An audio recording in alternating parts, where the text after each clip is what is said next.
তো রাসূল করিম সাল্লাল্লাহু আলাইহি ওয়াসাল্লাম রিসালাতের উপর ঈমান।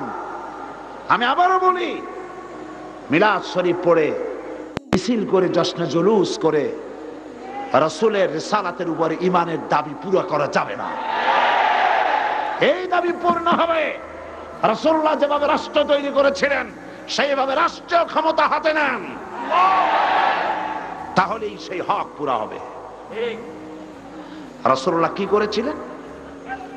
কোরআনে কারীমে আল্লাহ রাব্বুল আলামিন বলেন, ইয়ামুরুহুম বিল মারুফি ওয়া ইয়ানহাহুম আনিল মুনকারি ওয়া ইউহিল্লু লাহুমুত তাইয়্যিবাত ওয়া ইউহাররিমু আলাইহিমুল খাবাইথ। নবীর দায়িত্ব লই মানুষকে ভালো কাজের আদেশ করবেন, অন্যায় কাজ থেকে তিনি ফিরায় রাখবেন এবং পবিত্র জিনিসগুলিকে হালাল করে দিবেন আর অপবিত্র জিনিসগুলিকে তোমাদের জন্য হারাম করে দিবেন। নবীর দায়িত্ব ভালো কাজের আদেশ, অন্যায় কাজের নিষেধ।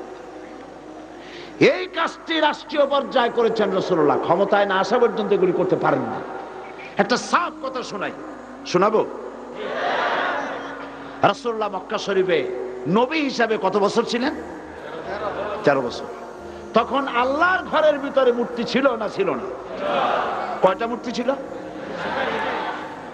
13 বছরের ভেতরে রাসূলুল্লাহ সাল্লাল্লাহু আলাইহি ওয়াসাল্লাম আল্লাহর ঘরের মধ্যে 13টি মূর্তির একটি মূর্তিকেও 1 ইঞ্চি জায়গা সরাইতে পারছেন? পারেন না।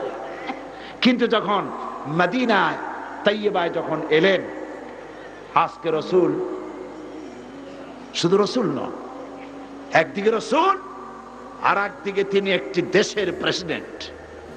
সুবহানাল্লাহ। আজ রসুল, যে রসুল রাতের আধারে হযরত আবু বকর রাদিয়াল্লাহু তাআলা আনহুকে সঙ্গে করে নিয়ে গোপনে ডাইরেক্ট রাস্তা না দিয়ে ঘুরে ভিন্ন রাস্তায় তিনি এসেছিলেন মদিনা মুনাওয়ারায়, আজ সেই নবী একা নন, 10,000 সৈন্য রসুলের সাথে।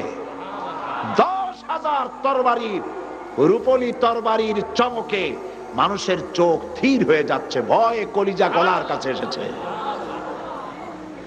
আজকে রসুল যখন কাবা শরীফ দখল করলেন, কাবা শরীফের ভেতরে প্রবেশ করলেন, মূর্তিগুলো সব খাড়া ছিল, হুজুরের হাতে একটা লাঠি ছিল। এই লাঠি দিয়ে রাসূল করিম সাল্লাল্লাহু আলাইহি ওয়াসাল্লাম মূর্তির মাথার উপর আঘাত করলেন আর বললেন, কল যা